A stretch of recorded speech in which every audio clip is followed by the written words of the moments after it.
सुनते आ रहे हैं कि कोटा में लगातार आत्महत्याएं होती रहती है। बच्चा इतना प्रेशर में आता है, लगातार आत्महत्याएं होती है और हर साल 5-6 बच्चा सुसाइड कर लेता है। एक छोटी सी कहानी है, मैं आपके सामने पढ़ के सुनाता हूं, आप जरूर पढ़िएगा।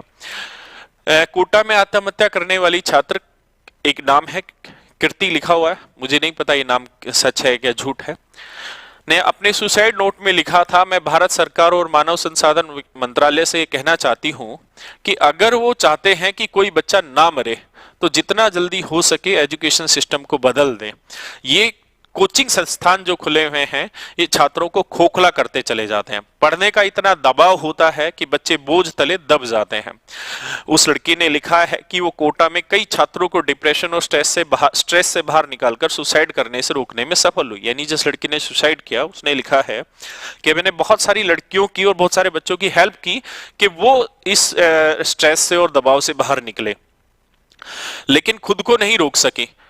बहुत लोगों को विश्वास नहीं होगा कि मेरे जैसी लड़की जिसके 90% मार्क्स हों वो भी सुसाइड कर सकती है, लेकिन मैं आप लोगों को समझा नहीं सकती कि मेरे दिमाग और दिल में कितनी नफरत भरी है इस एजुकेशन सिस्टम के प्रति। अपनी माँ के लिए उसने लिखा, आपने मेरे बचपन और बच्चा होने का फायदा उठाया और मुझे विज्ञान पसंद करने के लिए मजबूर करती रही। मैं भी विज्ञान पढ़ती रही ताकि आपको खुश रख सकूं।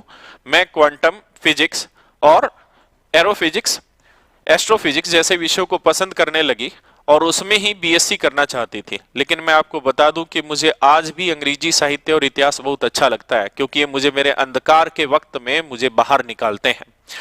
कीर्ति अपनी मां को चेतावनी देती है कि इस तरह की चालाकी और मजबूर करने वाली हरकत 11वीं क्लास में पढ़ने वाली छोटी बहन से मत करना। वो जो बनना चाहती है और जो पढ़ना चाहती है उसे वो करने देना, क्योंकि वो उस काम में सबसे अच्छा कर सकती है जिससे वो प्यार करती है। इसको पढ़कर मेरा मन भी विचलित हो गया कि इस होड़म होड़ में हम अपने बच्चों के सपनों को छीन रहे हैं। आज हम लोग अपने परिवारों से प्रतिस्पर्धा करने लगे, कंपटीशन करने लगे कि फलां का बेटा डॉक्टर बन गया, बेटी डॉक्टर बन गई, इंजीनियर बन गया, फलां का बेटा सीकर कोटा हॉस्टल में है और हम भी वहीं बच्चों को पढ़ाएंगे। उस बच्चे के सपने कुछ भी हो, लेकिन आप अपने सपने उस बच्चे के ऊपर थोप देते हैं। आज हमारे स्कूल हो या कोचिंग संस्थान हो, बच्चों के पारिवारिक रिश्तों के महत्व को ही खत्म कर रहे हैं।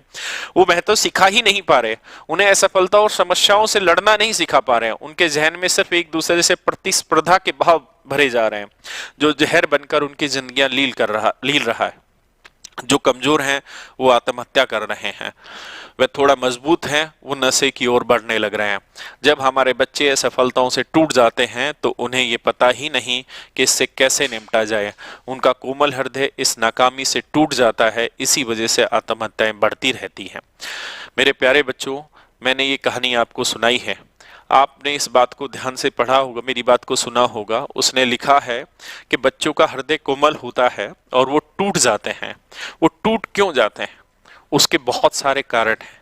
कुछ कारण, सबसे पहला, वो अपने माँ बाप से दूर रहते हैं हॉस्टल में, उस जगह पे जहां वो ना जानते हैं ना पहचानते हैं। बस माँ बाप ने कंपटीशन के चक्कर में और अपने सपनों के चक्कर में बच्चों को अपने से दूर ले गए और वहां ले गए जहां सिर्फ और सिर्फ कंपटीशन है, जहां सिर्फ और सिर्फ कंपटीशन है।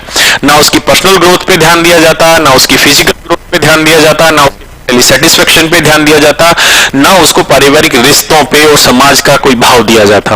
वो बच्चा या बच्ची, वहां हमारी बेटी इतना दबाव में आ जाती है। उस दबाव के कारण है सबसे पहला कि इनकी फीस 1.5-2 लाख होती है। जब इतनी ज्यादा फीस इनके पास होती है और कोई पेरेंट्स जो एक साधारण परिवार का व्यक्ति है वो अपने बच्चों पे अगर 1.5-2 लाख रुपए फीस जमा करता है, साथ में वहां हॉस्टल में रहना खाने पीने की फीस जमा करता है, तो ये उनके लिए सच में बहुत मुश्किल हो जाता है। वो पेरेंट्स धीरे धीरे उस फीस के नाम का दबाव बनाना शुरू कर देते हैं उन बच्चों के ऊपर। दूसरी चीज, वो बच्चे अपने माँ बाप से दूर रहते हैं तो जब उनके ऊपर डिप्रेशन धीरे धीरे हावी होने लगता है तो उनको कोई कंधा देने वाला नहीं मिलता, उनको कोई समझाने वाला नहीं मिलता। तीसरी चीज जो उनको घेरती है वो उनके आसपास का माहौल घेरता है। आप जानते हैं कि आज भी इस समाज में कितने साइकोपैथ घूमने लग रहे हैं, कितने पागल लोग घूम रहे हैं जिनको कुछ नहीं पता वो क्या करने वाले हैं। आज आप देखिए, जितने रेपिस्ट हैं, जितने ये मर्डरर हैं, ये कौन है? ये वही व्यक्ति है जो दिमागी रूप से संतुलित नहीं है। आज के टाइम में एक स्कूल गोइंग स्टूडेंट नशे की लत में क्यों पड़ रहा है? क्योंकि आपने उसकी कैपेबिलिटी से ज्यादा उसके ऊपर भार डाल दिया। लेकिन इसका मतलब क्या कि हम बच्चे को ना पढ़ाएं?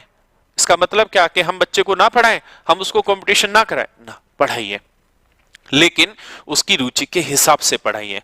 उसको एटलीस्ट वो एनवायरनमेंट दीजिए जिसमें वो इस स्थिति पे ना जाए।